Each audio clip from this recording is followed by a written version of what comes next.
BNP এখন নতুন কথা বলছে, আর বিএনপির এই নতুন কথা জামাতের জন্য ঐতিহাসিক বিজয়, জামাতের নীতিগত অবস্থানের দূরদর্শিতার প্রমাণ। জামাত যে হকপন্থী, জামাত যে কারো দালাল নয়, তার প্রমাণ পাওয়া গেছে।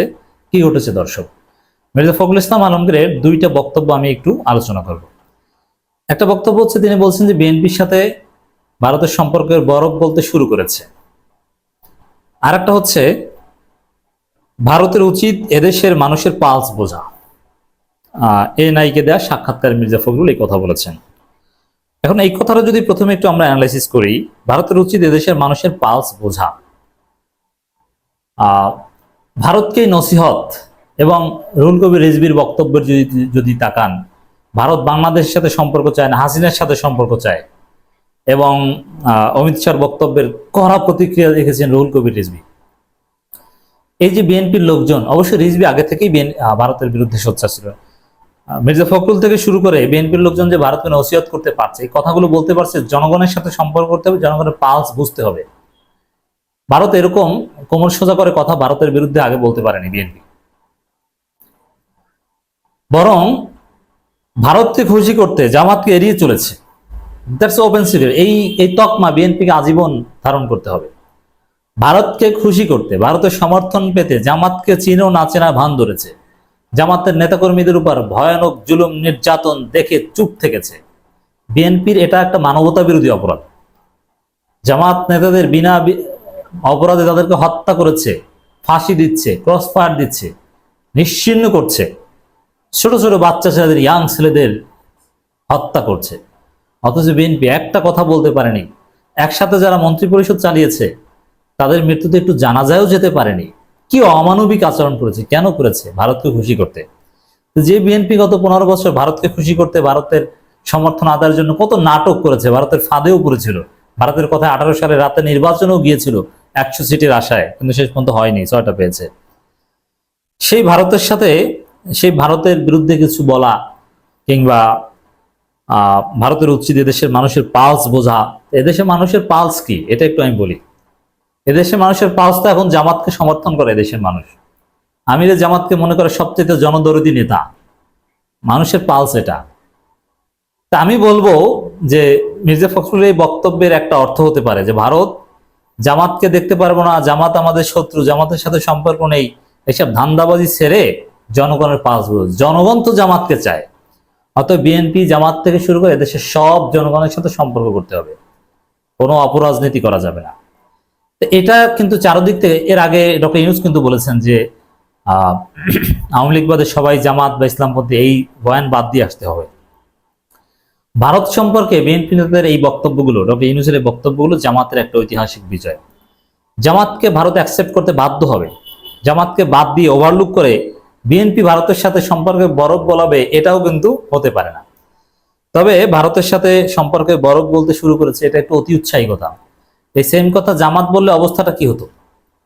জামাত যদি বলতো যে ভারতের সাথে আমাদের সম্পর্কে বরফ বলতে শুরু করেছে, না, যেই ভারত এখনো সীমান্তে আমাদের নাগরিক হত্যা করছে, যে ভারত বলছে যে উল্টো করে বাংলাদেশিদের ঝুলিয়ে রাখা হবে, পেটানো হবে, সেই ভারতের সাথে সম্পর্কের বরফ বলতে শুরু করেছে। তিস্তা চুক্তি হয়নি, আমাদেরকে বন্যায় ডুবিয়ে মারে, নানান কিছু, এর মধ্যে বরফ বলতে শুরু করেছে। এই কথা বলাটা একটু অতি উৎসাহী। তবে তারপরও ভারত সম্পর্কে কিছু অ্যাপ্রোচ, এটা ডেফিনেটলি ইতিবাচক। বা বিএনপির অন্যান্য নেতা, রিজভি সাহেবরা ভারতের বিরুদ্ধে এখনো সোচ্চার আছেন। তো এটা জামাতের অবস্থানকে জাস্টিফাই করে, জামাতের অবস্থানকে বৈধতা দেয়। আমি মনে করি জামাতের অবস্থানকে স্ট্রেনথেন করে, যে ভারত বাধ্য হবে জামাতকে অ্যাকসেপ্ট করতে। ভারতের সঙ্গে বাংলাদেশের মধ্যকার সম্পর্ক নিয়ে কথা বলেছেন বিএনপি মহাসচিব মির্জা ফখরুল ইসলাম আলমগীর। তিনি বলেন, গত নির্বাচনের পর থেকে বাংলাদেশ ও ভারতের সম্পর্ক নিয়ে প্রশ্ন ওঠে। এবার সেই সম্পর্কের বরফ বলতে শুরু করেছে।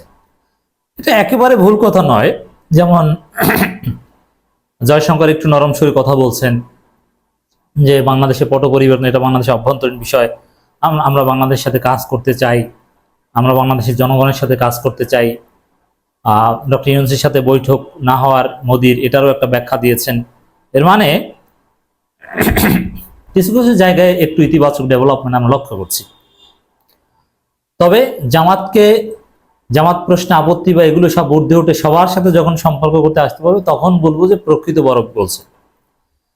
বাংলাদেশে নিযুক্ত ভারতীয় হাইকমিশনার প্রণয় ভার্মার সঙ্গে বৈঠকের পর ভারতীয় বার্তা সংস্থা এএনআই-কে দেওয়া সাক্ষাৎকারে তিনি মন্তব্য করেন। এক প্রতিবেদনে তথ্য জানিয়েছে বার্তা সংস্থা এএনআই। প্রতিবেদনে বলা হয়েছে, বাংলাদেশ অন্তর্বর্তীকালীন সরকারের দায়িত্ব গ্রহণের পর ভারতের সঙ্গে সম্পর্কের বরফ বলতে শুরু করেছে বলে বাংলাদেশ জাতীয়তাবাদী দল বিএনপি বিশ্বাস করে। সম্প্রতি ঢাকায় দলটির মহাসচিব মির্জা ফখরুল ইসলাম আলমগীরের সঙ্গে বৈঠক করে ভারতীয় হাইকমিশনার প্রণয় ভার্মা। এখানে বিএনপিকে আরো একটা বিষয় বুঝতে হবে যে ভারত বলবে যে না ঠিক আছে এইটি আমরা ভালো হয়ে যাব, আর সেটা বিশ্বাস করবে এটাও না। ভারতকে চাপের উপর রাখতে হবে, ঘাট ধরে সোজা করতে হবে। এত সহজে বরফ বলতে এত সহজে বিএনপি গলে যাচ্ছে কেন?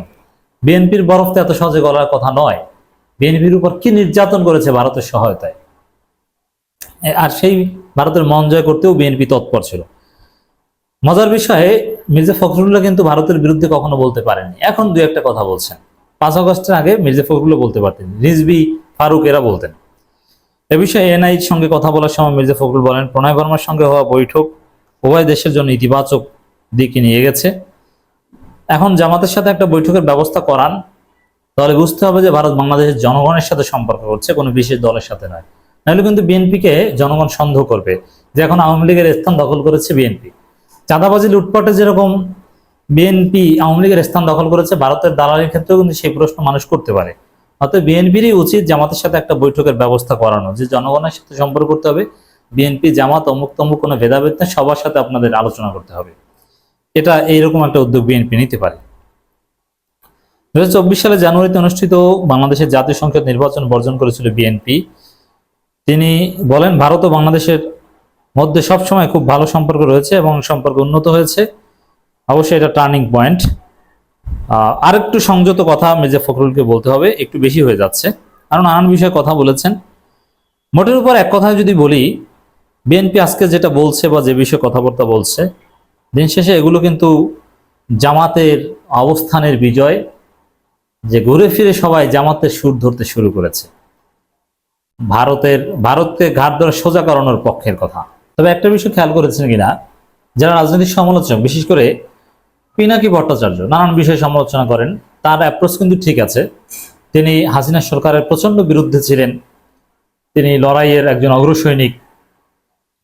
একই সাথে তিনি বলেছেন তিনি সরকারের বিরোধিতা গণতান্ত্রিক সংস্কৃতি অংশ হিসেবে করে যাবেন। এজন্য ডক্টর ইউনূস সরকারের বিরুদ্ধে এখনো তিনি সোচ্চার, যে কোনো ভুল ত্রুটি বা ট্রল করার সুযোগ থাকলে কিন্তু তিনি ঝাঁপিয়ে পড়েন।